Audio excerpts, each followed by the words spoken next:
The story begins in 1977 in a building in the Middle East where Harry was interrogating a man. Suddenly, he noticed a pain in the man's mouth, and seeing it, Lee jumped onto the man to save his companions. This was followed by a massive explosion in which Lee lost his life. Harry, Merlin, and Lancelot were deeply moved by Lee's bravery. After this, Harry went to London to meet Lee's widow, Michelle, at her house. He gave her a special medal that had some numbers written on the back, which she could use if she ever needed help. However, Michelle refused to accept the medal, so Harry gave it to Lee's son, Eggsy, thinking he might need it someday. 17 years later in Argentina, Professor Arnold was held hostage by some people who were waiting for their boss to arrive.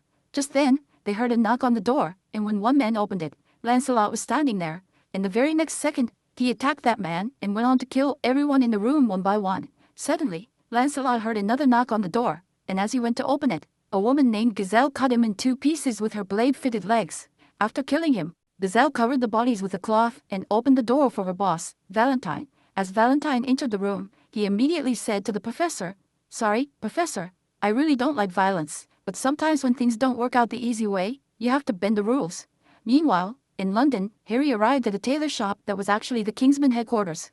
Arthur was already seated at the head of a table, and everyone there was using special glasses to see and talk to each other. During the meeting, Harry insisted that they should definitely avenge their friend's death. Merlin agreed and said that Professor Arnold had been kidnapped and they needed to rescue him as soon as possible. After Lancelot's death, there was now an empty spot in Kingsman. Harry said he knew someone who could fill that spot. By this time, Eggsy had grown up and was living in a small house with his mother, Michelle, and her new husband, Dean. But Eggsy and Dean didn't get along at all and often argued. After one such argument, Eggsy went to a bar with his friends to drink. However, this time, Dean had told his friend Rottweiler and some other guys to beat up Eggsy. Rottweiler and his gang started harassing Eggsy, but amidst this fight, Eggsy somehow managed to steal Rottweiler's car keys. He ran outside and started driving the car wildly. When Rottweiler found out, he immediately called Dean to inform him. Meanwhile, the police also started chasing Eggsy, and to escape, he drove the car in reverse gear. But in the process, he accidentally crashed the car. Despite this, he didn't stop and tried to escape again, eventually ramming into a police car. He was caught and taken to the police station, where a detective was questioning him, but Eggsy refused to reveal anything. Then, Eggsy suddenly remembered the medal and quickly called the number written on the back. However, the woman who answered hung up without even listening to his whole story. Eggsy felt for a moment that he had been stupid to carry the medal around for so long, but the very next second, the police station received a call, and Eggsy was immediately released. As he walked out of the police station, he met Harry, who had been waiting for him. They went to a bar to talk, and Harry told Eggsy about his father's bravery, how Lee had saved his life. Harry also mentioned that Eggsy had quit his studies and was now involved in petty theft. Just then, Dean's men arrived at the bar to beat up Eggsy and called Harry an old man, telling him to leave. Harry calmly walked towards the door, but instead of leaving, he locked it and started beating up the thugs. Even though he was alone, the thugs couldn't stand against him for long. After defeating them, Harry used a tranquilizer dart on the bartender to erase his memory. As he turned back to Eggsy, Eggsy quickly said, "I won't tell anyone. Please don't knock me out." Harry was pleased and, before leaving, praised Eggsy. Meanwhile, on the news, Valentine was talking about a movie based on his life. Back at home, when Eggsy returned, Dean started beating him badly and demanded to know about the old man who had beaten up his men. Eggsy refused to tell him anything. On the other side, Harry was listening to everything through a microphone hidden on Eggsy's back. When the situation got worse, Harry stepped in and threatened to kill Dean if he didn't leave Eggsy alone. As Eggsy left the house, he found some thugs waiting outside for him. To escape them, he started climbing walls and doing parkour, narrowly managing to get away. He eventually reached the tailor shop, where Harry was already waiting for him. When Eggsy arrived, Harry took him to a back room and asked if he wanted to change his life forever. Harry explained that if Eggsy became a member of Kingsman, his life would completely turn around. Eggsy agreed, and Harry led him through a secret passage while explaining that Kingsman was actually the world's most dangerous intelligence agency. They took a bullet train to a large mansion far away from the city, where Eggsy saw the Kingsman base for the first time. Merlin then took him to a room where 8 other candidates were already present. Only one of them would become a Kingsman member. Merlin told them that this was going to be the most dangerous job interview in the world. As they left the room, all the candidates introduced themselves. Eggsy quickly realized that he was very different from the rest. That night, as everyone was getting ready to sleep, suddenly water started flooding into the room rapidly, and within moments, they were all submerged. Everyone was trying to make oxygen masks, but Eggsy noticed a glass panel and tried to break it. On the other side of the glass, Merlin was standing, and as he stepped aside, the glass shattered. Merlin praised Eggsy for his quick thinking and informed them all that they had failed their first test because they had left one of their teammates to die. After that, All the candidates immediately understood that this exam was not going to be a joke.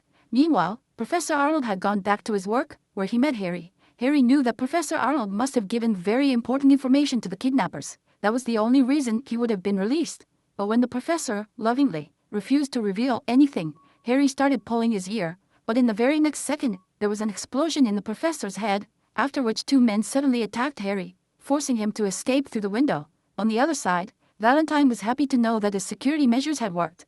As soon as Valentine learned about this, he immediately ordered his men to find out who the man was, and also instructed them to complete their covert mission as soon as possible. Meanwhile, Merlin informed all the candidates that they would each have to adopt a puppy, which would stay with them throughout their entire training. Harry, on the other hand, was hospitalized due to the attack on him. Soon, Eggsy learned that Harry had been seriously injured on a mission and was in the hospital. When Eggsy went to visit him, Merlin told him to focus only on his training. But the training wasn't going so well because Eggsy's puppy was very lazy. Meanwhile, Valentine was watching chips being manufactured in his factory. Back at the academy, Harry regained consciousness, and the training for all the candidates was in full swing. We also learned that Valentine was a very influential man. One night, he was having dinner with the Scandinavian princess, where the princess told him that his plan was completely foolish. But on the other hand, the prime minister was very impressed by Valentine's plan. After the princess interrupted Valentine and left, she was attacked, making it impossible for her to survive. Meanwhile, the prime minister had a chip implanted near his ear, after which Valentine congratulated him for becoming part of the project. Harry had fully recovered by then and congratulated Eggsy on making it to the top 6. At that moment, Merlin showed them a video and explained that the professor's death was actually caused by an implanted chip near his ear, something that Valentine had placed there. Hearing this, Eggsy told them about a news report he had seen a few days earlier.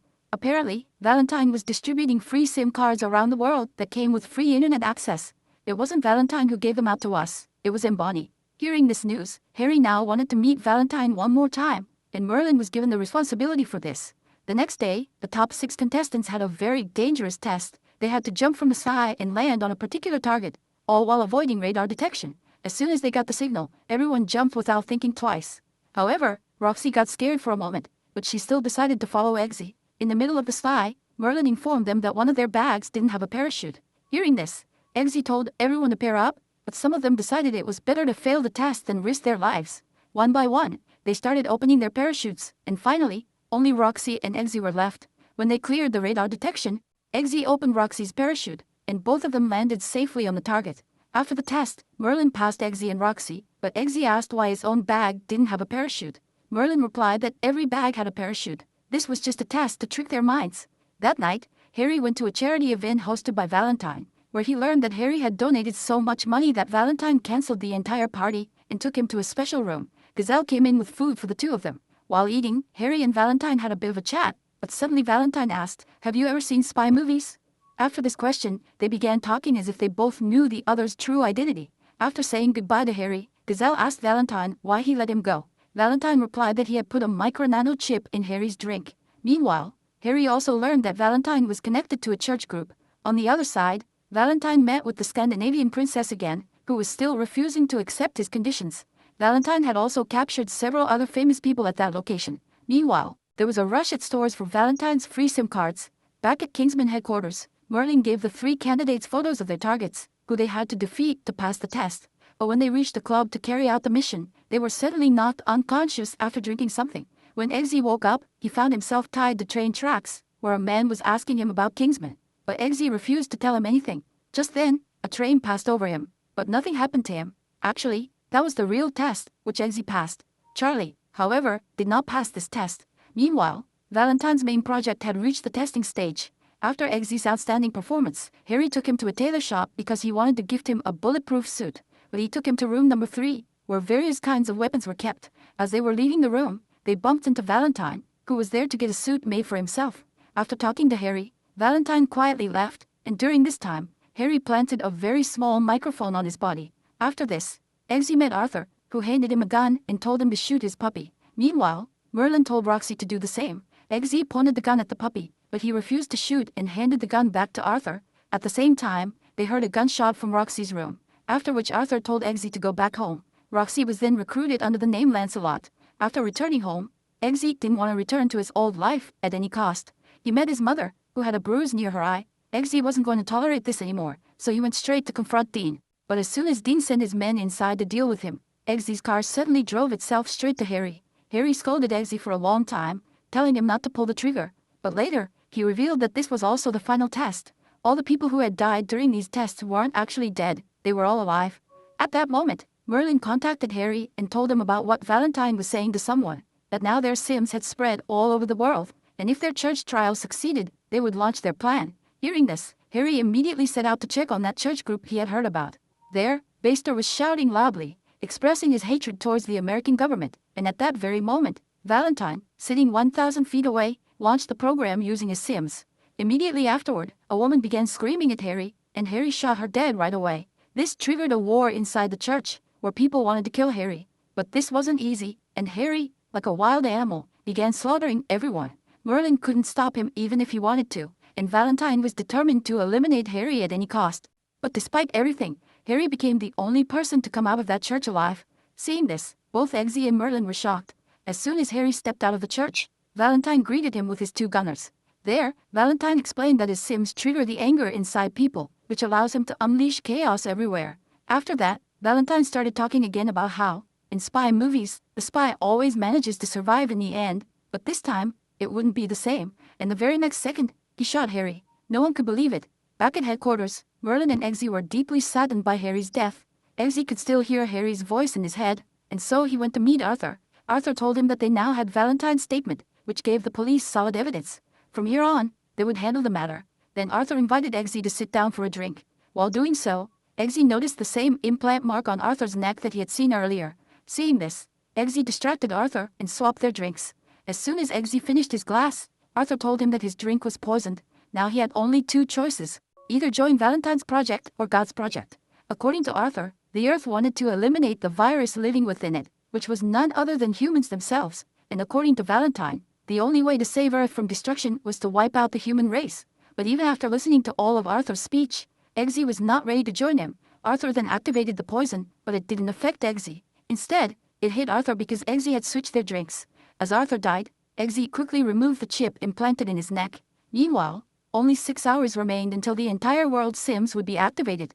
As soon as Merlin learned about Arthur's demise, he decided to carry out the mission with just Roxy and Eggsy. Afterward, they boarded a private plane where Merlin told them that their first task was to destroy one of Valentine's satellites.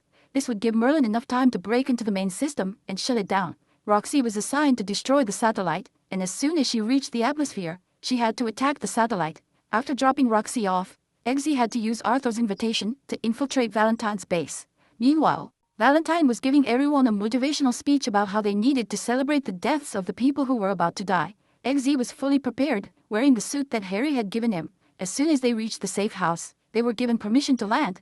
By then, Eggsy had already sensed the danger that awaited. After landing, Merlin took the plane to a base, and as Eggsy got off, he showed Arthur's invitation card. They were then led to the main hall. Only 18 minutes remained, so he had to reach the control room as soon as possible. At that time, Roxy was just about to fire the missile when Eggsy knocked out the Scandinavian Prime Minister and gave Merlin access. But just before she could fire, Roxy's balloon burst. Meanwhile, Charlie had captured Eggsy and reported him to Valentine. However, Eggsy electrocuted Charlie and knocked him out. Before the second balloon could burst, Roxy fired the missile. Because of all this, Valentine changed the timer from 16 minutes to 2 minutes. Back at the base, Merlin was preparing the plane and was guiding Eggsy on how to escape. Eggsy was moving towards the plane, killing people as he went because they had only 1 minute left. Roxy was also plummeting rapidly back to Earth, but just then, the missile hit the satellite directly, which stopped the countdown altogether. At that moment, Merlin spotted a biometric lock and gave Eggsy several weapon options, telling him that under no circumstances should Valentine's hands touch the computer. Eggsy immediately picked up an umbrella gun and, as soon as he stepped out, began killing all the soldiers. Meanwhile, Valentine was busy trying to fix his satellite. Eggsy was desperately fighting off hordes of soldiers all at once.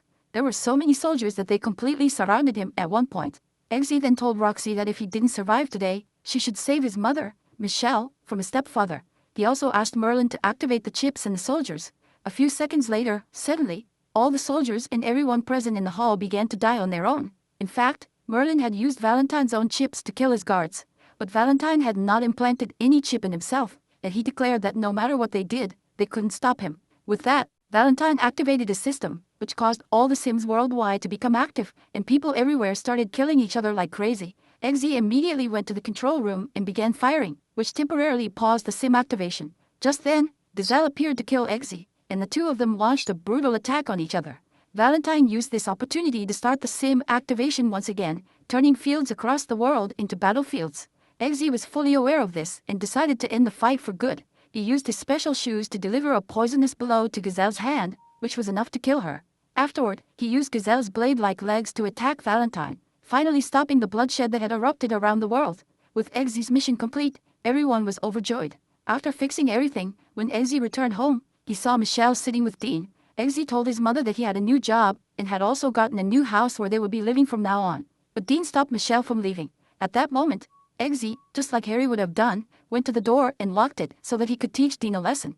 If you liked the video, hit the like button and subscribe to the channel. See you in the next video.